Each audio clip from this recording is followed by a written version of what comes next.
예수께서 예루살렘으로 올라가려 하실 때 12제자를 따로 들이시고 길에서 이르시되 보라, 우리가 예루살렘으로 올라가노니 인자가 대제사장들과 서기관들에게 넘겨지매 그들이 죽이기로 결의하고 이방인들에게 넘겨주어 그를 조롱하며 채찍질하며 십자가에 못 박게 할 것이나 제3일에 살아나리라.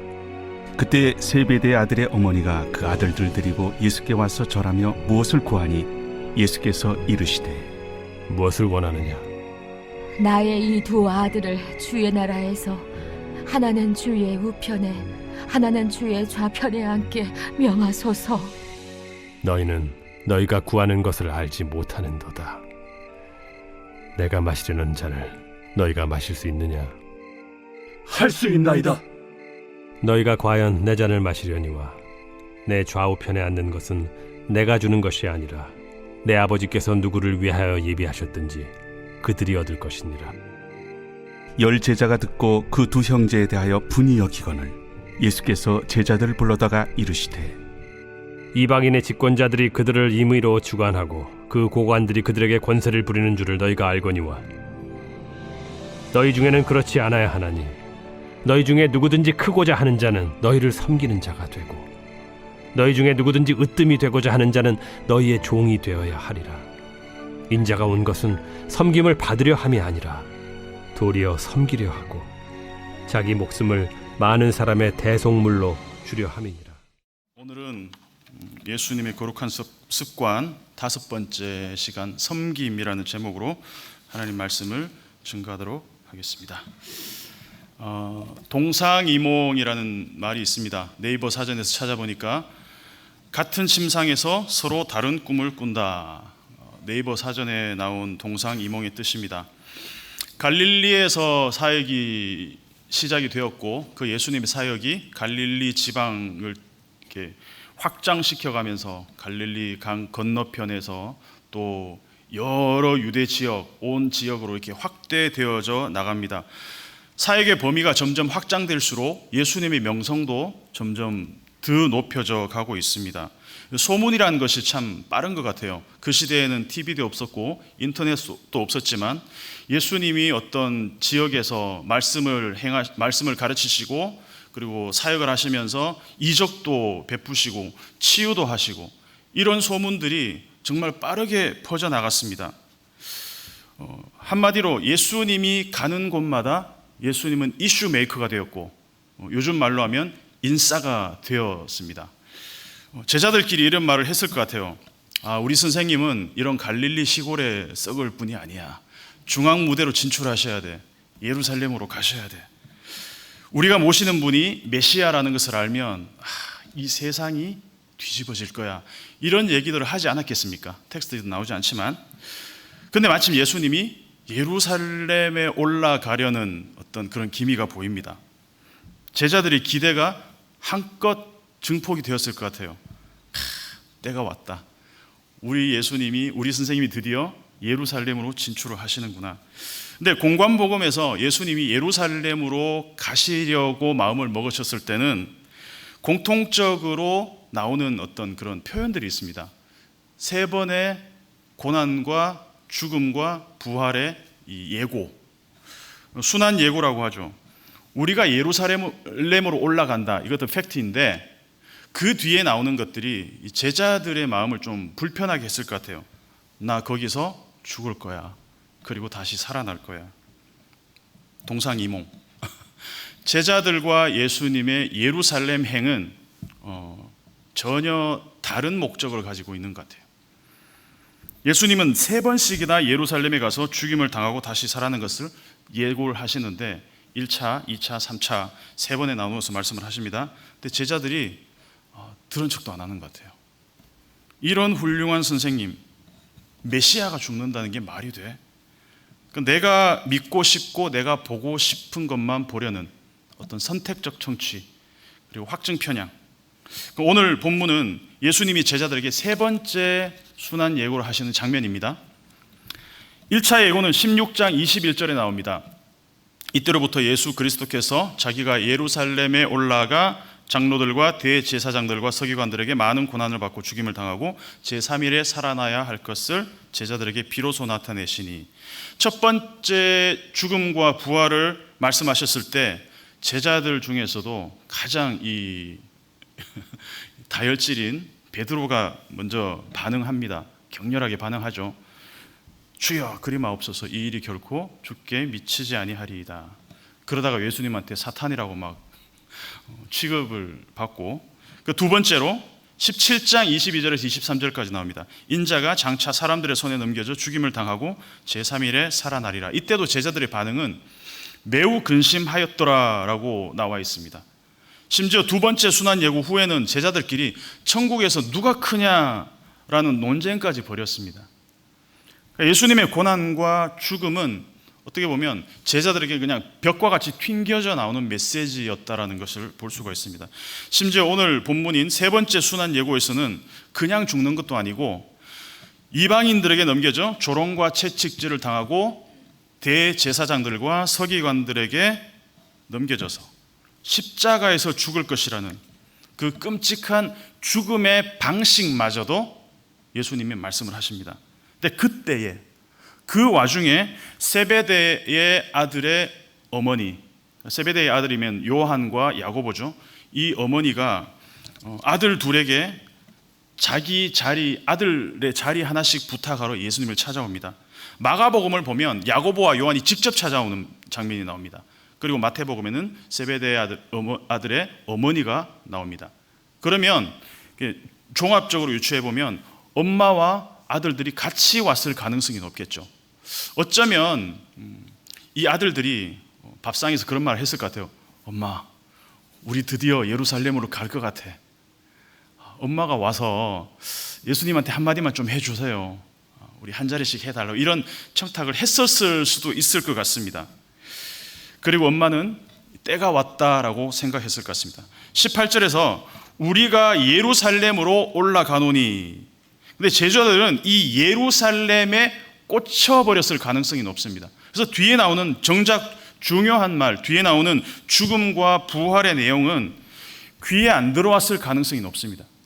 그 얘기를 듣고 난 다음에 이 세베대의 아들의 어머니가 찾아왔다는 얘기가 나오고 있죠. 그때에 선택적 수용. 예루살렘은 왕좌가 기다리고 있는 영광의 도시라는 생각이 이미 제자들 사이에서는 굳어져 있었을 가능성이 높습니다. 제가 이 구절을 묵상하면서 제자들의 입장에서 한번 이 상황을 그려봤습니다. 과연 내가 이 12 안에 뽑힌 제자라면 아무런 사심 없이 그냥 선생님이 하시는 말씀만 듣고 따라갈 수 있었을까? 우리 선생님이 예루살렘에서 십자가에 죽으시고 다시 살아나시는구나, 이 말을 액면 그대로 그냥 받아들일 수 있었을까? 절대로 그렇게 못했을 것 같습니다. 제자들이 바보가 아닙니다.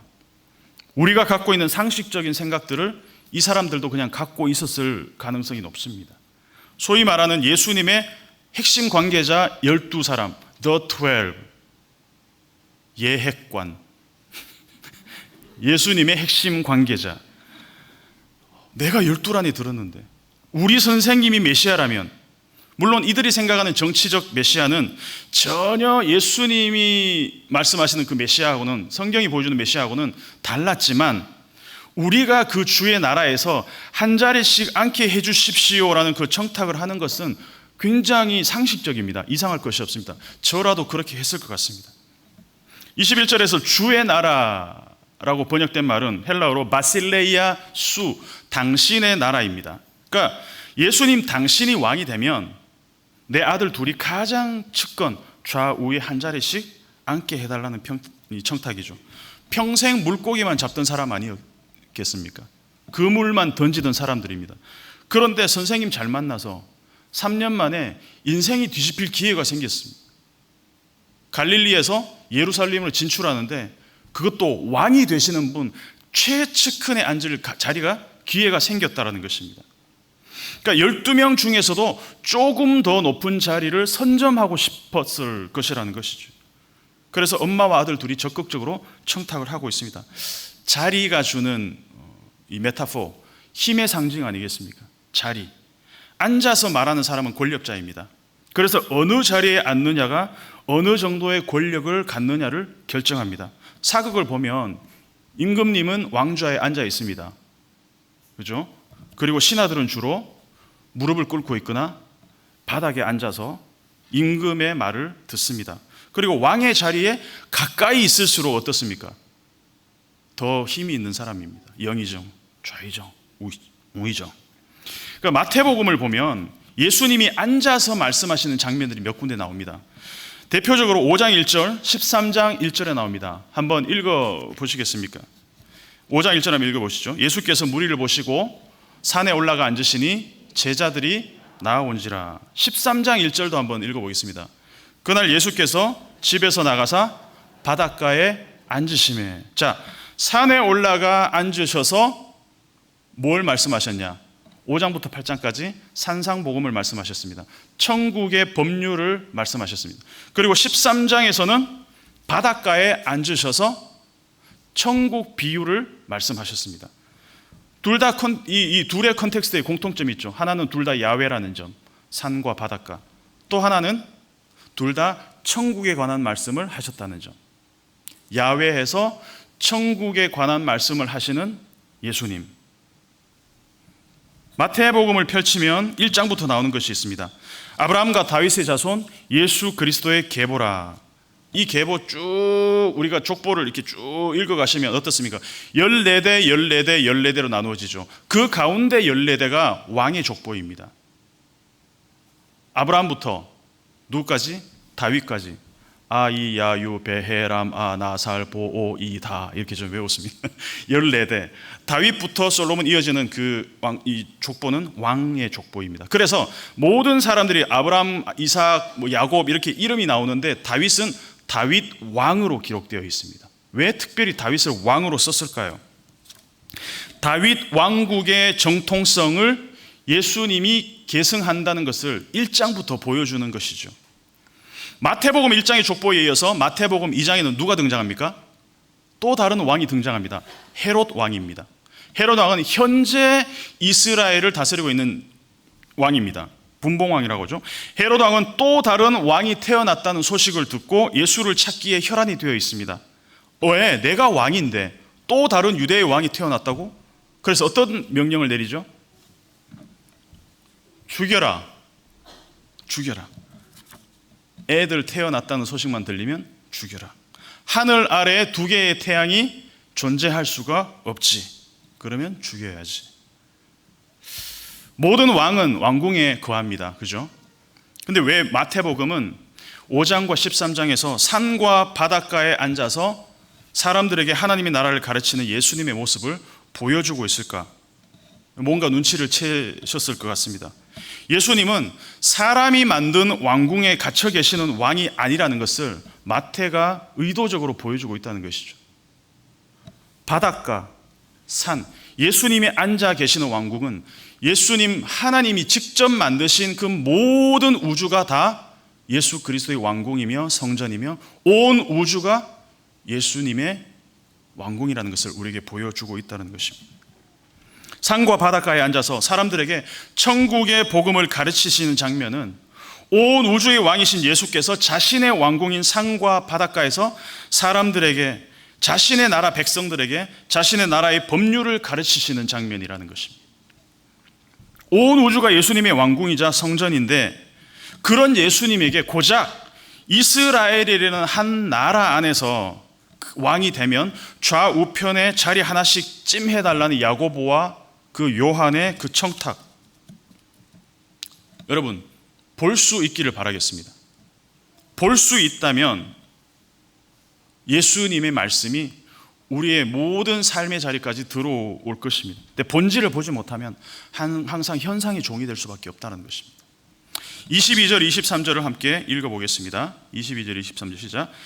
예수께서 대답하여 이르시되 너희는 너희가 구하는 것을 알지 못하는도다. 내가 마시려는 잔을 너희가 마실 수 있느냐? 그들이 말하되 할 수 있나이다.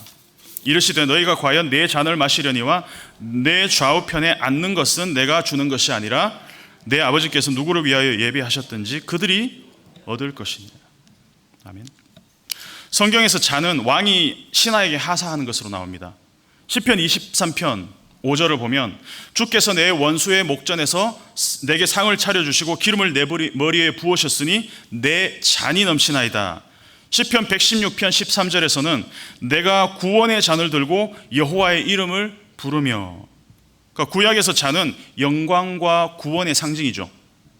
내가 마시려는 잔을 너희가 마실 수 있느냐라는 질문을 했을 때 예수님이 왕이 되시면 좌우편에 앉은 신하에게 영광과 구원의 잔을 부어줄 거라고 기대했기 때문에 야고보하고 요한이 예스! 라고 대답을 했습니다. 냉큼 대답했습니다. 마실 수 있고 말고요. 그럼요. 너희가 과연 내 잔을 마시려니와 좌우편에 앉은 신하에게 잔을 주는 그 영광스러운 장면을 이 야고보와 요한이 상상하지 않았겠습니까? 이 또한 동상이몽입니다. 예수님이 말씀하시는 잔과 제자들이 생각하는 잔은 전혀 그 의미가 달랐다는 것이죠. 이 좌우편의 앉음과 잔이 동시에 나오는 장면이 있습니다. 마태복음 26장 36절에서 39절까지 전체에서 조금씩 이렇게 발췌한 부분들을 한번 같이 읽어보도록 하겠습니다. 시작. 이에 예수께서 제자들과 함께 제자들에게 이르시되 내가 저기 가서 기도할 동안에 너희는 여기 앉아 있으라 하시고 베드로와 세베대의 두 아들을 데리고 가실새 내 아버지여 만일 할만하시거든 이 잔을 내게서 지나가게 하옵소서. 그러나 나의 원대로 마시옵고 아버지의 원대로 하옵소서 하시고, 권력의 자리는 기도의 자리로 바뀌었습니다. 저기 가서 앉아 있으라 그랬습니다. 그리고 영광의 잔은 죽음의 잔으로 바뀌어 있습니다. 예수님이 왜 겟세마네에 기도하러 가실 때 베드로와 야고보와 요한 이 세 사람을 데리고 가셨을까? 이전에는 이 셋이 그냥 예수님의 가장 수제자들이었기 때문에 데리고 가지 않았을까라고 생각을 했습니다. 근데 본문을 자세히 들여다보니까 이 셋은 베드로와 야고보, 요한은 전부 예수님이 십자가의 죽음과 부활을 얘기할 때 정면으로 반박하거나 아니면 뭔가 이렇게 좀 깽판을 놓았던 사람들이에요. 그러니까 베드로와 야고보와 요한은 예수님의 수제자에서 데리고 간 것이 아니라 소위 말해서 당구용으로 겐세이를 놓았다. 죄송합니다. 이걸 이 말을 해야 되나 말아야 되나 고민을 했는데 잘 모르시죠? 성도님들 잘 모르실 겁니다. 이런 제일 뛰어난 세 명의 제자가 아닌 가장 예수님의 길에 걸림돌이 되는 베드로와 요한과 야고보를 데리고 올라가셨습니다. 왜? 이 자리와 이 잔은 영광과 그리고 구원의 잔, 그리고 이 자리는 권력의 자리가 아니라 죽음의 기도의 자리였고, 그리고 죽음의 잔이라는 것을 보여주기 위해서라는 것이죠. 설교 준비를 하면서 이걸 보고 좀 놀랐습니다. 예수님이 이 세 제자들에게 정말 보여주고 싶은 것이 무엇이었을까? 제자들은 영광의 자리를 기대했지만 사실 너희가 앉아있을 곳은 겟세마네의 기도 자리였고 영광의 잔을 기대했지만 사실 그 잔은 죽음의 잔이었는 것을 정말 간절히 알려주고 싶었을 것입니다. 그럼에도 불구하고 이들은 여전히 그곳에서 세상 모르게 잠이 들었습니다. 어떤 꿈을 꾸었을까요? 예루살렘에서 한 자리씩 차지하고 앉아있는 그 꿈을 꾸지 않았겠습니까? 오늘 본문으로 돌아와서 자리와 잔을 원하는 제자들의 대답 다음에 나오는 예수님의 반응을 한번 보겠습니다. 열 제자가 듣고 그 두 형제에 대하여 분이 여기거늘, 놓쳤다. 우리가 조금 일찍 얘기하는 건데, 열 제자들은 또 똑같습니다. 자리를 먼저 선점하지 못한 이 스스로에 대한 책망과 또 이 두 사람에 대한 이 분노를 느꼈습니다. 그리고 25절부터 27절까지 예수께서 제자들을 불러다가 이르시되, 같이 읽으시죠. 이방인의 집권자들이 그들을 임의로 주관하고 그 고관들이 그들에게 권세를 부리는 줄을 너희가 알거니와 너희 중에는 그렇지 아니하였다 하나니 너희 중에 누구든지 크고자 하는 자는 너희를 섬기는 자가 되고 너희 중에 누구든지 으뜸이 되고자 하는 자는 너희의 종이 되어야 하리라. 아멘. 예수님은 이렇게 말씀하지 않았어요. 너희가 마실 잔이 뭔지 알아, 이 바보들아? 그건 영광의 잔이 아니라 고난과 죽음의 잔이야. 직접적으로 예수님은 제자들에게 책망하지 않았습니다. 물론 앞에서 베드로한테는 직접적으로 책망하시면서 사탄아 물러가라고까지 하시면서 좀 이렇게 무안을 주셨습니다. 근데 이번에는 좀 다르게 말씀을 하십니다. 너희가 원하는 그 나라는 내가 이루려는 나라하고는 본질적으로 다른 나라야. 너희는 다윗 왕국의 연장선상으로서 또는 헤롯 왕국의 어떤 그런 왕국으로서 예수 왕국을 원하겠지만 미안한데 나는 그런 나라를 세우지 않을 거야. 다윗 왕국의 차원이 완전히 바뀐 새로운 타입의 나라를 나는 세울 거야. 그 세계는 이 섬김의 질서가 완전히 뒤집혀버린 그러한 나라다라는 것을 예수님이 지금 말씀하시고 있다는 것입니다. 이방의 집권자들이 그들을 임의로 주관하고 그 고관들이 그들에게 권세를 부리는 줄 너희가 알거니와. 여러분, 이방의 집권자 누구를 얘기합니까? 여기서는 헤롯을 얘기하겠죠. 마태복음 2장에 나오는 이방의 집권자의 전형이 바로 헤롯입니다. 1장에서 다윗 왕이 등장했다면 2장에서는 헤롯 왕이 등장합니다. 그리고 마태복음 전체에 걸쳐서 다윗 왕과 헤롯 왕과는 완전히 다른 차원의 한 왕이 등장하고 있습니다. 그래서 마태복음은 진짜 왕이 누구인가에 대한 책이 바로 마태복음이라는 것이죠.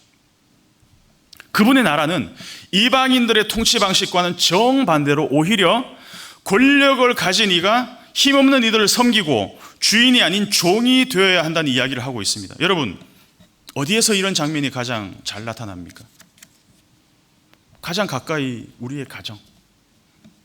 어린아이가 부모를 섬깁니까? 부모가 어린아이를 섬깁니까?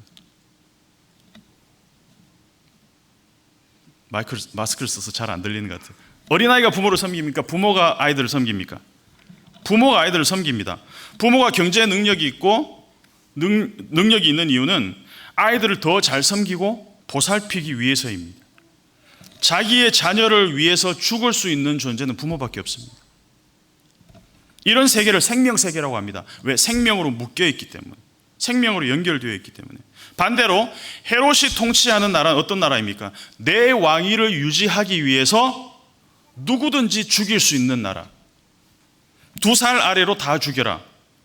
바로도 마찬가지였습니다. 아들이 태어나면 나일강에 던지고 딸이거든 살려두라. 사울 왕도 마찬가지였습니다.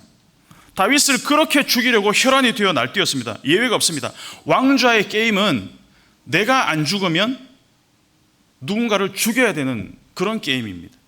동서고금을 막론하고 내 왕위를 위협하는 것은 전부 죽여야 되는 것. 이것이 불문율이라는 것입니다.